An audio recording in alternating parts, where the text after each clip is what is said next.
Hello everyone, this is Manisha and welcome to my YouTube channel.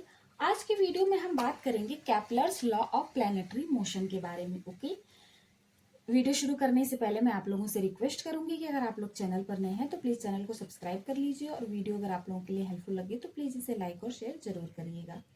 तो देखिए, Kepler's law of planetary motion में कैपलर ने क्या बताया कि पहले ये माना जाता था कि जो प्लैनेट हैं वो सन के अराउंड किस में घूम रहे हैं, एक सर्कुलर ऑर्बिट में घूम रहे हैं। ठीक है, सपोज करिए ये प्लैनेट है और ये सन है, तो प्लैनेट सन के अराउंड एक सर्कुलर ऑर्बिट में घूम रहे हैं। बट कैपलर ने कहा कि सर्कुलर ऑर्बिट में ना घूमते हुए बल्कि प्लैनेट जो है सन के अराउंड एक इलिप्टिकल ऑर्बिट में घूम रहे हैं। ओके, और कैपलर ने ये भी बताया कि जो सन से प्लैनेट के जो डिस्टेंस है वो हमेशा इक्वल नहीं रहती है। ठीक है, और अलग अलग प्लैनेट का जो टाइम ऑफ रिवोल्यूशन है, मतलब सन के अराउंड घूमने का जो टाइम है वो क्या होता है, डिफरेंट होता है सबका। ओके, तो देखिए, अगर हम बात करें कैपलर के फर्स्ट लॉ के बारे में, तो फर्स्ट लॉ क्या था कैपलर का।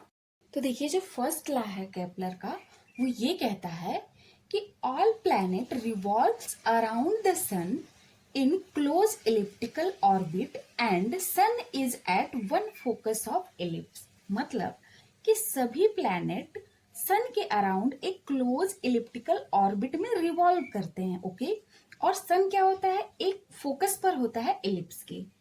तो हम अभी बात कर लेते हैं एलिप्स के बारे में थोड़ा, क्योंकि इलिप्टिकल प्रॉपर्टी क्या होती है और फोकस पे जो ये बात कही गई है वो क्या है, उसे समझने के लिए हम थोड़ा एलिप्स की प्रॉपर्टी को देखते हैं। ओके, तो सपोज करिए इलिप्स का शेप कैसा होता है, ऐसा, और इसमें कहा गया कि इलिप्टिकल ऑर्बिट में रिवॉल्व कर रहे हैं। ओके, तो यहां से ये जो डिस्टेंस होती है वो क्या होती है, ए।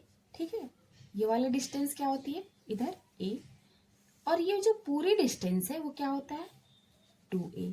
अब ये जो पूरी डिस्टेंस है इसे क्या बोला जाता है, सेमी। इसे जो ये पूरा डिस्टेंस है 2a इसे बोला जाता है major axis. Okay, major axis. और जो ये वाले डिस्टेंस है, ये a यहां से यहां तक वाली डिस्टेंस है, इसे क्या बोला जाता है, सेमी मेजर एक्सिस। ठीक है, सेमी मेजर एक्सिस। अब देखिए, जो ये वाले डिस्टेंस है इसे क्या है, ये क्या है, b, और यहां से यहां तक भी ये b, और ये टोटल डिस्टेंस है, ये क्या हो जाता है 2b। तो ये जो 2b है इसे क्या बोला जाता है, माइनर एक्सिस। ठीक है, माइनर एक्सिस। और जो ये यहां से यहां तक जो डिस्टेंस है ये b, इसे क्या बोला जाता है, सेमी माइनर एक्सिस। ठीक है, सेमी माइनर एक्सिस। ओके, तो अब देखिए इलिप्स के पास क्या होता है, दो फोकस होता है। ठीक है, एक यहाँ पे और ये यहाँ पे। ठीक, अब इलिप्स के पास क्या होता है, दो फोकस होता है। और इसके लिए हम थोड़ा सा इलिप्स की इक्वेशन को समझते हैं कि इलिप्स की इक्वेशन क्या है। ठीक है, तो देखिए, जैसा हम लोग जानते हैं इलिप्स का इक्वेशन क्या होता है, X square upon A square plus Y square upon B square equals to 1।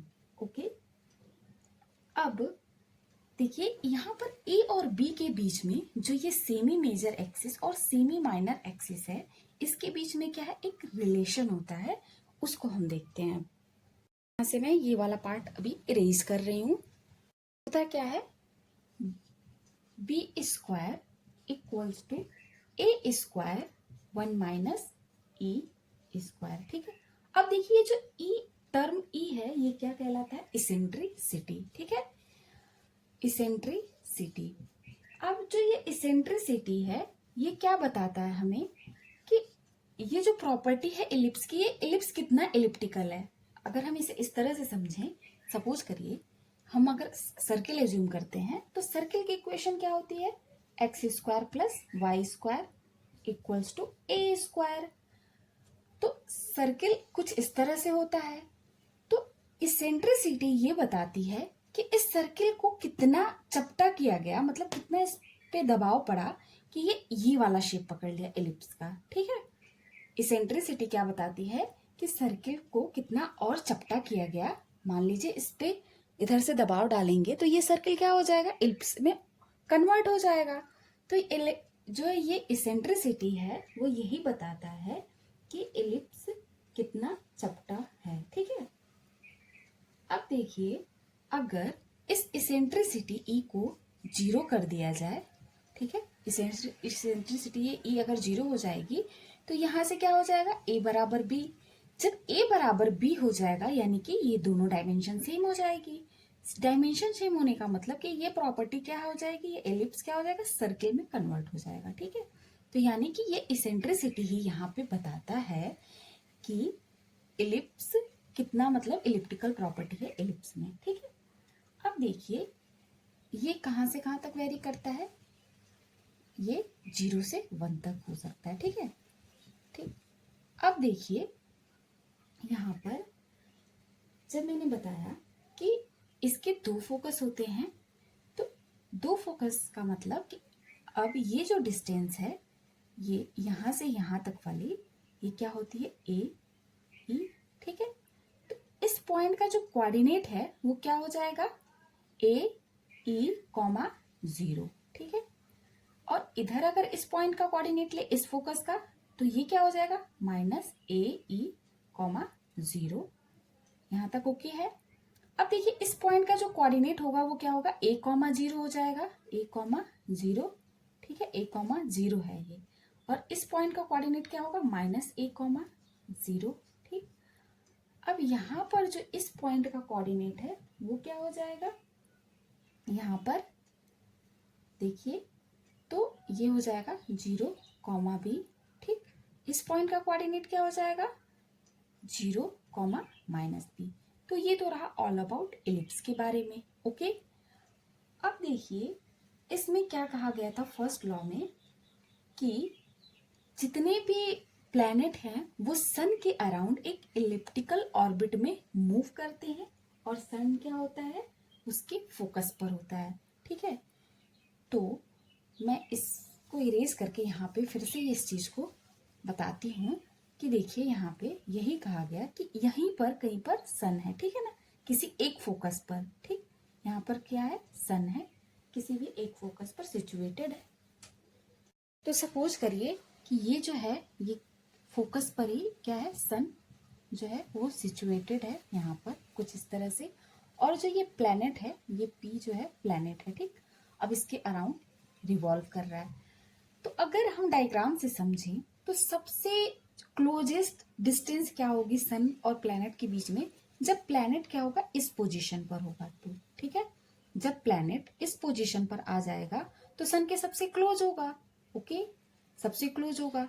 तो ये जो डिस्टेंस है अगर हम इसे आर एज्यूम कर लें, आर एज्यूम कर ले, और इस पूरे डिस्टेंस को हमने क्या माना था, ए, और यहां से जो यहां तक इसके सेंटर से जो ये सन यानी कि जो फोकस का जो डिस्टेंस है उसको हमने क्या एज्यूम किया था, उसको हमने बताया था कि ये ए ई है, ठीक। तो जो ये आर डिस्टेंस है, मतलब जो ये पॉइंट है, इसको हम क्या बोलेंगे, जब सन मतलब जो प्लैनेट है जब सन के सबसे ज्यादा करीब होगा उस पॉइंट को हम क्या बताएंगे, पेरिजी, ठीक है। वो पॉइंट क्या होता है, पेरिजी कहलाता है, ठीक, पेरिजी, ठीक है। तो जो ये डिस्टेंस है ये कितनी होगी सन और प्लैनेट के बीच में, यहाँ पे कितना हो जाएगा, आर इक्वल्स टू ए, ये पूरा डिस्टेंस माइनस ए ई। तो आर इक्वल्स टू क्या हो जाएगा, ए अगर हम कॉमन ले लेंगे यहाँ से 1 माइनस ई, ठीक है। ये क्या है, सबसे क्लोजेस्ट डिस्टेंस है सन और प्लैनेट के बीच में। अब इससे एक बात और क्लियर होती है कि प्लैनेट इससे ज्यादा क्लोज सन के नहीं आ सकता, ठीक है। अब सबसे ज्यादा जो दूर की डिस्टेंस होगी मतलब सन और प्लैनेट के बीच में, वो कौन सी होगी, जब प्लैनेट यहां पर होगा, ठीक। प्लैनेट यहां पर है, सन इस वाले फोकस पर है, ठीक। तो ये डिस्टेंस क्या होगी, सबसे अधिक होगी, ठीक। तो इस जो डिस्टेंस को है उसको हम क्या बोलते हैं, एफईजी, ठीक है ना, एफईजी। अब देखिए जो ये डिस्टेंस है, जो सबसे दूर की डिस्टेंस है, इसे हम कैसे कैलकुलेट करेंगे, ये पूरी डिस्टेंस कितनी थी, ए, ठीक, यहाँ से यहाँ तक वाली, और फिर ये ए ई, ओके, ए ई। तो जो आर है इसे अगर हम R1 डिनोट कर दें, R1 जो क्लोजेस्ट डिस्टेंस है वो, तो R2 जो दूर वाली डिस्टेंस है यानी कि FAZ वाले पॉइंट पर, वो कितना हो जाएगा, वो हो जाएगा A प्लस ए, ठीक है। तो R2 क्या आ जाएगा आपका, A कॉमा 1 प्लस ए, ठीक। तो ये हो गई सबसे फार्दर डिस्टेंस, मतलब सबसे दूर की distance from sun and planet के बीच में। तो ये तो था पूरा फर्स्ट लॉ के बारे में। और अब देखिए जो कैपलर का सेकेंड लॉ है उसको हम समझते हैं कि क्या कहा गया। फर्स्ट लॉ से क्या क्या क्लियर हुआ, इससे ये क्लियर हुआ कि जो प्लैनेट है वो इलिप्टिकल ऑर्बिट में घूम रहा है और सन क्या है, फोकस पर सिचुएटेड है, और जिसकी जो डिस्टेंस है वो क्या है, चेंज होती रहती है। जब सन हर मतलब मूवमेंट पे इसकी डिस्टेंस क्या है, चेंज होती रहेगी। जब सन प्लैनेट और पास में होंगे तो वो जो डिस्टेंस है वो कितनी आएगी, ये, और जब दूर होंगे तो जो डिस्टेंस निकल के आएगी वो ये, ठीक है। अब हम समझते हैं सेकेंड लॉ को, ओके। तो देखिए जो सेकेंड लॉ से पहले मैं बात करूंगी फर्स्ट लॉ के बारे में ही। इसको और क्या बोला जाता है, लॉ ऑफ ऑर्बिट बोला जाता है, ओके। तो अब हम बात करते हैं सेकेंड लॉ के बारे में। इस सेकेंड लॉ में कुछ पॉइंट इन्होंने ये बताया कि जो प्लैनेट है वो क्या करता है, planet do not revolve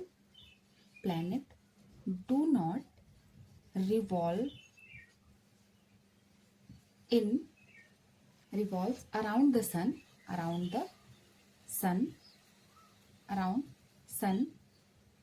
with constant speed, ठीक है, with constant speed।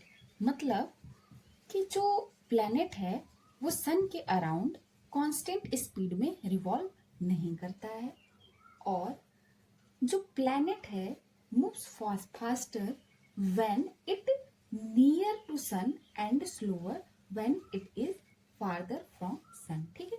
जैसा कि मैंने उधर भी बताया कि प्लैनेट क्या है, प्लैनेट्स मूव्स फास्टर, ये फास्टर मतलब सबसे तेज कब मूव करेगा, when it is near to sun and slower when it is farther from sun, ठीक है। जब ये दूर होगा तब ये क्या करेगा, स्लोली मूव करेगा, और जब ये पास होगा सन के तो ये क्या करेगा, फास्टर मूव करेगा, ओके। यही सेकेंड लॉ में सबसे पहले बताया गया। बट सेकेंड लॉ ये है नहीं एग्जैक्टली, देखिए इसमें बस ये बताया गया कि planet do not revolve around the sun with planet do not revolve around the sun with constant speed, मतलब कि प्लैनेट सन के अराउंड कांस्टेंट स्पीड से रिवॉल्व नहीं करता है, और planets moves faster when it is near to sun and slower when it is farther from sun, okay. अब जो सेकेंड लॉ है वो क्या है, mainly the areal velocity of planet is constant, ठीक है। यहाँ से ये तो पॉइंट्स थे इसमें जो बताए गए थे, और जो बेसिकली जो लॉ है वो यहाँ से शुरू होता है। मैं इसे रिमूव करके यहीं पे लिखती हूँ कि सेकेंड लॉ में क्या कहा गया, जो एरियल वेलोसिटी है प्लैनेट की वो क्या होगी, कांस्टेंट होगी, ठीक है। The areal velocity of planet is constant, okay. जिसका मतलब समझेंगे अभी। और दूसरी बात इसमें क्या कही गई कि planet sweeps equal area in equal time. क्या कहा गया, प्लैनेट जो है वो क्या करेगा, स्वीप करेगा equal area in equal time, ठीक है, equal area in equal time, okay. यानी कि प्लैनेट क्या करेगा, इक्वल एरिया स्वीप करेगा इक्वल टाइम में, और एरियल वेलोसिटी क्या होगी, कांस्टेंट रहेगी प्लैनेट की, ठीक है। तो अब इस दोनों टर्म का मतलब हम समझते हैं क्या है, ठीक है। ये एरियल वेलोसिटी क्या है और जो ये वाला पॉइंट है कि इक्वल एरिया स्वेप करेगा इक्वल टाइम में, ठीक। तो सपोज करिए सन कहीं यहाँ पर इस वाले फोकस पर है और प्लैनेट क्या है, यहाँ पर है, ठीक। अब इसमें कहा गया कि ये इक्वल एरिया स्वेप करेगा इक्वल टाइम में और एरियल वेलोसिटी जो होगी वो कांस्टेंट होगी, ठीक। तो इक्वल एरिया स्वेप करने का मतलब क्या है, सपोज करिए कि ये यहाँ से यहाँ तक मूव किया, ठीक। यहाँ से यहाँ तक मूव किया कितने दिन में, 10 दिन में, ठीक है। ये 10 डेज में इस पॉइंट से प्लैनेट इस पॉइंट पर आया, ठीक। तो ये जो एरिया इसने कवर किया, जो ये वाला एरिया, इसी को क्या कहते हैं, area sweep by the planet, ठीक है। यही क्या होता है, एरिया जो है स्वीप करेगा प्लैनेट के द्वारा, ठीक है, ये वाला जो एरिया है।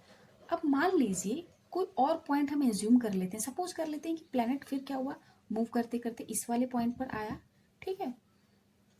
तो 10 डेज में ही, अब मान लीजिए कि एक पॉइंट यहाँ पर एज्यूम कर लेते हैं, सपोज करिए प्लैनेट यहाँ पर है, ठीक। और ये वाला पॉइंट पर फिर ये यहाँ से यहाँ तक मूव किया, ठीक है, यहाँ से यहाँ तक आया। तो जो ये वाला एरिया है, ये वाला एरिया भी 10 डेज में, अगर मान लीजिए प्लैनेट यहाँ पर था और 10 दिन में पॉइंट इस वाले पॉइंट पर आया, ठीक। तो ये वाला एरिया भी 10 दिन में क्या होगा, सेम होगा, ठीक है। मतलब कि ये जो अगर 10 डेज का अगर रेशियो लेके चलें या फिर एक दिन का रेशियो लेके चलें, तो इक्वल टाइम इंटरवल में इक्वल एरिया स्वीप करेगा प्लैनेट, यही कहा गया कैपलर के द्वारा। अब इस केस में होता क्या है, ध्यान से समझिएगा कि सपोज करिए कि ये वाले जो डिस्टेंस है, ये वाला जो एरिया है, ये जो डिस्टेंस है ये इंक्रीज हो रही है, ठीक। तो इसको कवर करने के लिए सपोज करिए पहले ये वाला जो इस वाले पोजीशन पे था और यहाँ से यहाँ तक गया, इसे मैं थोड़ा बड़ा बना देती हूँ क्योंकि ये जो डिस्टेंस है ये जल्दी कवर करेगा, ठीक है, जल्दी कवर करेगा। और यहाँ पे स्पीड इसकी क्या होगी, ज्यादा होगी, क्योंकि ये एरिया इसका हमें क्या दिखाना पड़ेगा, बड़ा दिखाना पड़ेगा। अब यहाँ पे क्या हुआ कि ये जो दूरी है ये बढ़ी है, ठीक। तो इस वाले एरिया पर ये जो जाएगा इससे यहाँ से यहाँ पॉइंट पर, ये बहुत ही, ये इतना ही डिस्टेंस इसमें ट्रेवल करेगा, क्योंकि हमें क्या रखना है, एरिया जो है इक्वल रखना है, ठीक है ना, इक्वल रखना है। तो इक्वल एरिया के लिए उसी 10 डेज में ये वाली डिस्टेंस ही पूरी हो तो ये इतना से इतना ही चलेगा, ठीक। और यहाँ पर ये क्या कर रहा है कि ये पूरा पूरा यहाँ से लेके यहाँ तक चल रहा है उसी 10 दिन में, ठीक। तो इसीलिए जो पहले इन्होंने बताया कि क्या करते हैं कि सेम डिस्टेंस पे कभी ट्रेवल, मतलब हर बार दूरी समान नहीं होती है। और शुरू में एजम्पशन में ये भी बताया गया था कि जो वेलोसिटी है हर जगह पे इक्वल नहीं होती है। बट वो क्यों हुआ, यहाँ से तो समझ में आ गया, क्योंकि यहाँ से यहाँ तक ये चला तो ये इधर चलने के लिए इसकी स्पीड ज़्यादा होनी चाहिए, ठीक है, ये एरिया कवर करने के लिए 10 दिन में ही। और ये वाला जो एरिया है कवर करने के लिए, क्योंकि ये एरिया पूरा बड़ा हो जा रहा है और ये डिस्टेंस भी क्या करनी पड़ेगी, ये यहाँ से यहाँ तक चला तो ये कम करना पड़ेगा, ठीक है। तभी तो ये हो पाएगा कंसेप्ट यहाँ पे क्लियर कि स्वेप कर रहा है equal area in equal time में।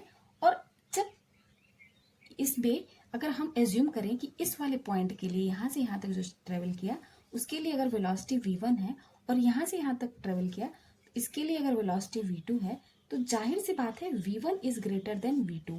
बट अगर वही हम एरियल वेलोसिटी की बात करें प्लैनेट की, तो वो क्या होगी, वो कांस्टेंट होगी, क्योंकि एरियल का मतलब ये वाला जो ये इसका जो आर्क ये बना रहा है ना पूरा यहाँ से यहाँ तक, इसका इस वाले पोर्शन में जो वेलोसिटी है वो इक्वल होगी, क्योंकि ये एरिया डी वेलोसिटी होता क्या है, D A upon D T, ठीक है। तो जितना भी ये एरिया ट्रेवल किया वो और कितने टाइम में ट्रेवल किया वो, ठीक है। तो ये हो जाएगा पूरा ये सेकेंड लॉ का कंसेप्ट क्या है ये, ठीक है।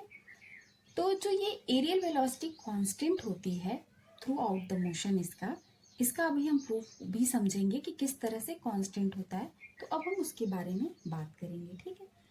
तो ये तो यहाँ से क्लियर हो गया। अब देखिए सेकेंड लॉ का प्रूफ देख लेते हैं कि कैसे एरियल वेलोसिटी प्लैनेट की कांस्टेंट हो रही है, ठीक है। तो देखिए यहाँ से सेकेंड लॉ में क्या था, aerial velocity of planet is constant. Area velocity यानी कि डीए बाई डी टी हमें क्या प्रूव करना है, कांस्टेंट होता है। ठीक, तो इसके लिए हमें एज्यूम करते हैं, सपोज करिए कि जो सन है वो यहाँ पर है। ठीक, इस वाले फोकस पर है यहाँ पर। ठीक, सन है और प्लैनेट कहाँ पर है, कुछ इस प्रकार से ये है, यहाँ पे रिवॉल्व कर रहा है। ठीक है, तो जो ये डिस्टेंस है इसे हम क्या एज्यूम करते हैं, आर। ठीक है, ये प्लैनेट है। अब सपोज करिए कि बहुत ही स्मॉल टाइम यानी कि dt टाइम में प्लैनेट कहाँ पर पहुंचा है, यहाँ से यहाँ पर पहुंचा। ठीक, ये बहुत ही स्मॉल टाइम dt में प्लैनेट यहाँ से यहाँ पर पहुंचा। ठीक, और जो ये एंगल है इसे हम क्या एज्यूम करते हैं, थीटा। ठीक है, ये वाला जो एंगल है सन और प्लैनेट के बीच में वो क्या एज्यूम करते हैं हम, थीटा। ठीक, अब देखिए इसको थोड़ा सा मैं ये जो डायग्राम है इसे यहाँ पर थोड़ा इस तरह से बड़ा बना देती हूँ। देखिए हम ये एज्यूम करके चल रहे हैं कुछ इस तरह से, ये प्लैनेट रिवॉल्व कर रहा है सन के अराउंड, ये एंगल थीटा है। ठीक, और ये एरिया जो यहाँ से यहाँ तक ये स्वेप कर रहा है वो, और बहुत ही स्मॉल टाइम dt में ट्रेवल कर रहा है। ठीक है, और ये इसका क्या है, आर वेक्टर इधर आउटवर्ड। ठीक है, तो जब प्लैनेट मूव कर रहा है टाइम dt के लिए विथ स्पीड v से, ठीक है ना, कौन सी स्पीड से मूव कर रहा है, यहाँ पर स्पीड v से मूव कर रहा है। और यहाँ पे देखिए जब ये मूव कर रहा है स्पीड v से, और ये जो है यहाँ पे, ठीक है, और ये r, तो इनके इनके जो बीच का जो एंगल है ये, इसे हम क्या एज्यूम कर रहे हैं, थीटा। ठीक है, ये जो एंगल है ये भी क्या है, थीटा है। ठीक, अब देखिए यहाँ पर जब यहाँ पे हम डिस्टेंस कैलकुलेट करेंगे, यानी कि कितना ये दूरी चली गई प्लैनेट के द्वारा इस पॉइंट से इस पॉइंट तक। ठीक, तो ये जो डिस्टेंस है ये क्या हो जाएगी, डिस्टेंस क्या होगा, डिस्टेंस इक्वल टू क्या होता है, वेलोसिटी इनटू टाइम। तो वेलोसिटी हमने v माना और टाइम क्या dt है, बहुत ही स्मॉल टाइम में। ठीक, देखिए बहुत सारे बुक्स में आपको जो ये एंगल है इसको डायरेक्टली 90 डिग्री एज्यूम करके कैलकुलेट कर देते हैं, बट ये एंगल जो है एक्चुअल में वेलोसिटी और रेडियस की जो, रेडियस नहीं बोलेंगे, जो ये डिस्टेंस जो है सन मतलब ये जो ये वाले डिस्टेंस है इसके और वेलोसिटी के बीच में जो एंगल थीटा नहीं होता है कभी भी, अरे सॉरी एंगल 90 डिग्री का नहीं होता है। अगर 90 डिग्री का हो जाएगा तो वो तो इलिप्स का केस हो जाएगा, कि मतलब कहीं से भी ये वेलोसिटी और जो ये रेडियस के बीच का जो डिस्टेंस है अगर इलिप्टिकल होगा, तो सपोज करिए कि ये यहाँ से ये आर डिस्टेंस यहाँ से एज्यूम कर लेंगे, और वेलोसिटी कभी भी मूव करेगी तो इनके इनके बीच में जो एंगल होगा ये क्या होगा, 90 डिग्री का ही बनेगा। ठीक है, बट इलिप्स के केस में ऐसा नहीं हो सकता है क्योंकि इसके सभी डायमेंशन क्या है, सेम नहीं है, और अलग अलग टाइम पे ये अलग अलग डिस्टेंस को ट्रेवल कर रहा है, अलग अलग एंगल पे, अलग अलग वेलोसिटी पे। ठीक है, तो ये जो एंगल होगा 90 डिग्री नहीं होगा, इसे हम थीटा ही एज्यूम करके चलेंगे। और ये जो मैं प्रूफ करवा रही हूँ ये एक्यूरेट प्रूफ है यहाँ पे। ठीक है, तो अब देखिए अगर हम इसे ध्यान से इस डायग्राम को पूरे देखें तो ये एक ट्रायंगल का फॉर्म मतलब बना रहा है। ठीक है, ट्रायंगुलर शेप आ रहा है। अब जब बहुत ही स्मॉल dt टाइम में ये एरिया जब ये ट्रेवल किया है, तो इसे अगर हम इसे इस लाइन को अगर इसे इरेज करें तो ये देखेंगे कि ये वाली जो डिस्टेंस है ये वाली, ये कुछ स्ट्रेट लाइन जैसी हो जाएगी क्योंकि बहुत ही स्मॉल टाइम में ये चली गई दूरी है। ठीक, तो अगर हम एरिया की बात करें, ट्रायंगल का जो एरिया होता है उसे हम कैसे कैलकुलेट करते हैं, half into base into height. ठीक है, अब देखिए जो ये हाइट है इसकी हम क्या एज्यूम करेंगे, यहाँ पे h, ये वाली हाइट डायरेक्ट हम नहीं लेंगे, ये वाली हाइट होगी ट्रायंगल की। ठीक है, तो अब देखिए यहाँ पर एंगल क्या है, थीटा है। ठीक, यही तो माना था एंगल, थीटा एज्यूम किए थे हम लोग, तो ये वाला एंगल कितना हो जाएगा, ये वाला एंगल, ये पूरा एंगल 180 डिग्री, तो ये अगर थीटा है तो ये क्या हो जाएगा 180 माइनस थीटा। ठीक है, 180 माइनस थीटा ये वाला एंगल। ठीक है, ये वाला एंगल है, और ये क्या हो जाएगा, ये तो है 90 डिग्री, ये तो हम एज्यूम ही कर लिए। ठीक, तो अब देखिए जब हम इसकी हाइट को कैलकुलेट करेंगे तो कितना हाइट कैलकुलेट होके आएगा, साइन थीटा के टर्म में अगर हम इसे लिखें तो ये क्या हो जाएगा, sine theta equals to height H ये, और यहाँ पे साइन थीटा नहीं, ये जो एंगल है ये हमने कितना माना 180 माइनस थीटा, तो ये यहाँ पे लिखेंगे हम साइन 180 माइनस थीटा, ठीक है, 180 minus theta equals to H. और ये वाली जो डिस्टेंस है ये कितनी है, ये जो डिस्टेंस हमने अभी कैलकुलेट की वो कितनी कैलकुलेट की है, यहाँ पे देखिए ये v इंटू डी टी, ठीक है, v डी टी। ओके, तो जब हम इस यहाँ से हाइट को कैलकुलेट करेंगे तो ये क्या हो जाएगा, v D T sine 180 minus theta, ठीक है, 180 डिग्री माइनस थीटा। अब हम बात करें अगर, तो यहाँ से देखिए h इक्वल्स टू क्या हो जाएगा, v डी टी और sine 180 theta, sine 180 minus theta sine theta, ठीक है, यहाँ तक तो क्लियर हो गया। अब देखिए आगे क्या होगा कि जब ये वाली वैल्यू जो है इस वाले पे पुट करेंगे तो जो एरिया है, एरिया ए, ये क्या कैलकुलेट होके आएगा, हाफ, और ये बहुत ही स्मॉल एरिया क्योंकि हम स्मॉल टाइम के लिए लेके चल रहे हैं तो इसे हम क्या लिख देंगे, डी ए, ठीक है, डी ए हाफ, बेस क्या है इसका, आर। देखिए ये जो है, जो बेस की अगर हम बात करें तो यहाँ पे क्या है आर, ठीक है, और जो हाइट क्या कैलकुलेट होके आई है यहाँ से v D T sine theta. Okay, यहाँ तक तो क्लियर हो गया। अब इसे हम क्या बोलेंगे, इक्वेशन 1 इसे एज्यूम कर लेते हैं। ओके, अब देखिए जब प्लैनेट सन के अराउंड घूमता है तो उसका जो एंगुलर मोमेंटम है वो ऑलवेज क्या होगा, कांस्टेंट होता है, ठीक है ना। जब भी प्लैनेट सन के अराउंड घूमेगा, सर्कुलर मतलब किसी ऑर्बिट के अराउंड, मतलब ऑर्बिट में घूम रहा है, मोशन इस तरह से कर रहा है, तो उसका एंगुलर मोमेंटम जो होगा प्लैनेट का वो क्या होगा, ऑलवेज कांस्टेंट होगा, ठीक है। अब इसे हम समझते हैं कैसे, इसके लिए ये यहाँ से यहाँ तक हम रिमूव कर रहे हैं, ठीक है। तो देखिए मैंने बोला कि जब प्लैनेट सन के अराउंड रिवॉल्व करेगा तो उस टाइम पर इसका जो एंगुलर मोमेंटम है थ्रू आउट द मोशन क्या होगा, कांस्टेंट होगा।